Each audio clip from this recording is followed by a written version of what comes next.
Sebuah rumah di kawasan Durensawit, Jakarta Timur mengalami kerusakan. Sebelumnya tabung 12 kg meledak dan membuat 4 penghuni rumah terluka. Bahkan 2 diantaranya terluka bakar hingga 60%. Polisi yang datang segera melakukan pemeriksaan lokasi kejadian. Ya, kondisi dalam rumah bisa dipastikan sudah berantakan karena nampaknya ledakan tabung gas yang 15 kilo itu, sehingga sampai depan rumah pun hancur. Jadi kita bantu mati berarti untuk bantu evakuasi. Ada berapa gas yang meledak, Pak? Ya, Ada berapa gas yang meledak? ada untuk dugaan pertama satu Ya. Kasusnya ditangani Polsek Durensawit, Jakarta Timur. Dari Jakarta, Rio Manik melaporkan.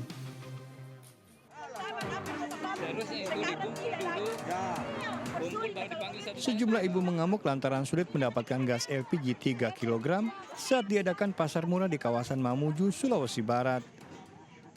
Para ibu harus berdesakan antri sambil membawa KTP demi mendapatkan gas melon dari mobil penyalur gas bersubsidi.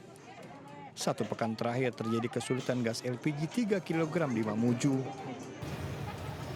Akibat mahalnya harga gas LPG kemasan 3 kg di Tarakan, Kalimantan Utara, masyarakat beralih ke gas LPG kemasan 5 kg seharga Rp120.000.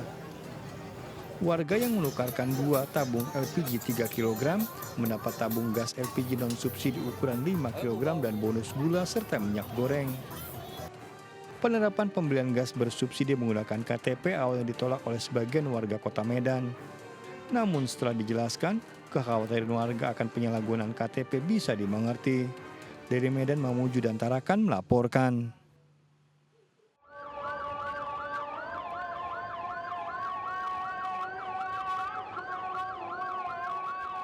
Jemaah haji dari berbagai negara menjalani ibadah wukuf di Arafah, Arab Saudi Sabtu pagi waktu setempat. Para jemaah haji ini selanjutnya menjalankan ibadah sholat zuhur dan asar di Masjid Namira, Arafah, Arab Saudi. Guna melindungi tubuh dari panas ekstrim yang melonjak hingga 45 derajat Celcius, mayoritas para jemaah menjalankan sholat sambil membawa payung di sekitar jalan di Masjid Namira. Ritual wukuf di Padang Arafah merupakan rangkaian ibadah puncak haji yang dimulai sejak tergelincirnya matahari hingga terbenam pada 9 Zulhijjah. Dalam proses wukuf, para jemaah haji memperbanyak doa, zikir, membaca talbiyah dan Al-Quran hingga menggaungkan kalimat tauhid demi mendapatkan ridho Allah. Selain menjadi tempat mustajab, momen wukuf bagi jemaah haji di Padang Arafah begitu sakral. Ibadah wukuf di Arafah merupakan salah satu pertemuan keagamaan terbesar di dunia.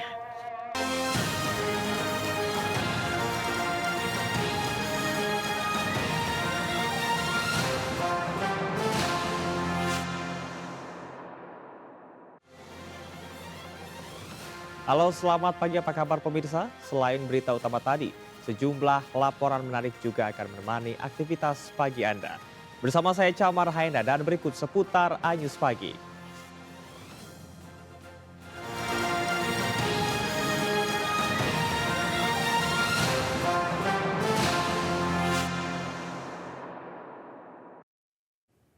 Pemirsa, usai didukung Partai Kebangkitan Bangsa, Anies Baswedan menyatakan kesiapannya maju sebagai bakal calon gubernur Jakarta. Elektabilitasnya yang tinggi membuat Kaisang Pangarep berharap bisa menjadi pendamping Anies. Serentak.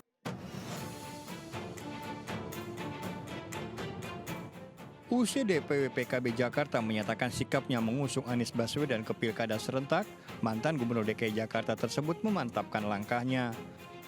Anies mengklaim dirinya maju sebagai bakal calon gubernur Jakarta setelah kerap didatangi warga yang memintanya kembali menjadi gubernur. Ya, jadi saya menerima kepercayaan dari PKB. Nah, karena itu saya sampaikan bismillah, kami bersiap untuk meneruskan ke periode kedua.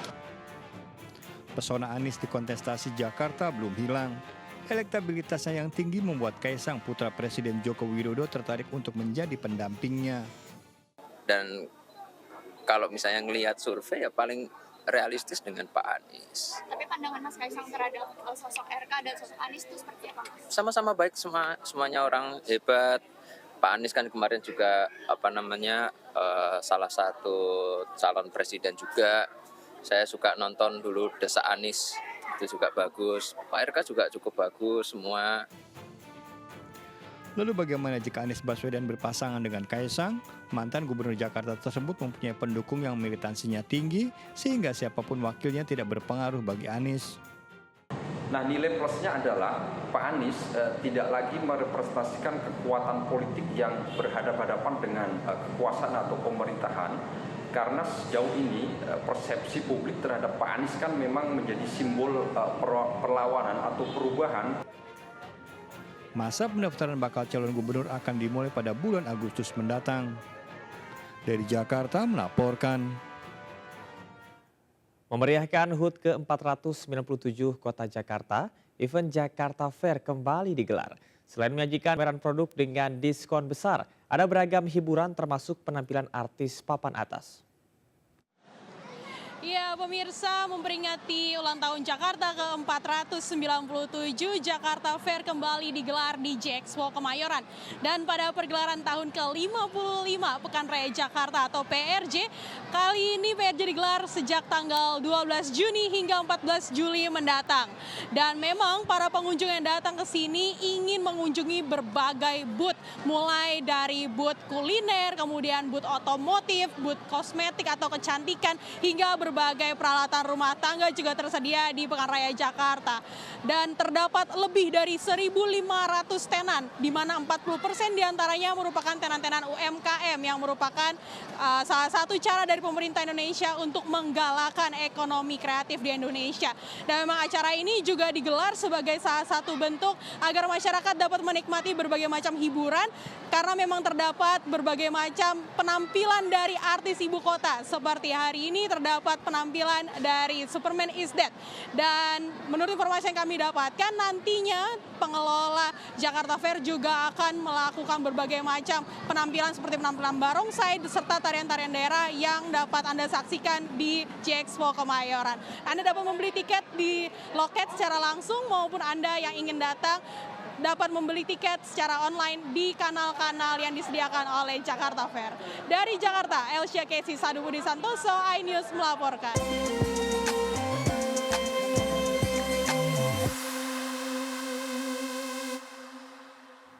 Kita beralih ke informasi seputar haji. Pemerintah Kerajaan Arab Saudi memberikan fasilitas sistem pendingin bagi jemaah haji yang menjalani wukuf di Padang Arafah, Arab Saudi. Sistem pendingin diberikan guna memastikan para jemaah haji terhindar dari suhu panas ekstrim yang mencapai 47 derajat Celcius.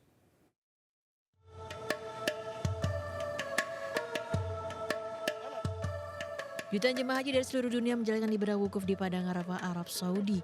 Guna mengurangi suhu ekstrim di Padang Arafah, pemerintah Kerajaan Arab Saudi menyiapkan sistem pendingin untuk para jemaah haji.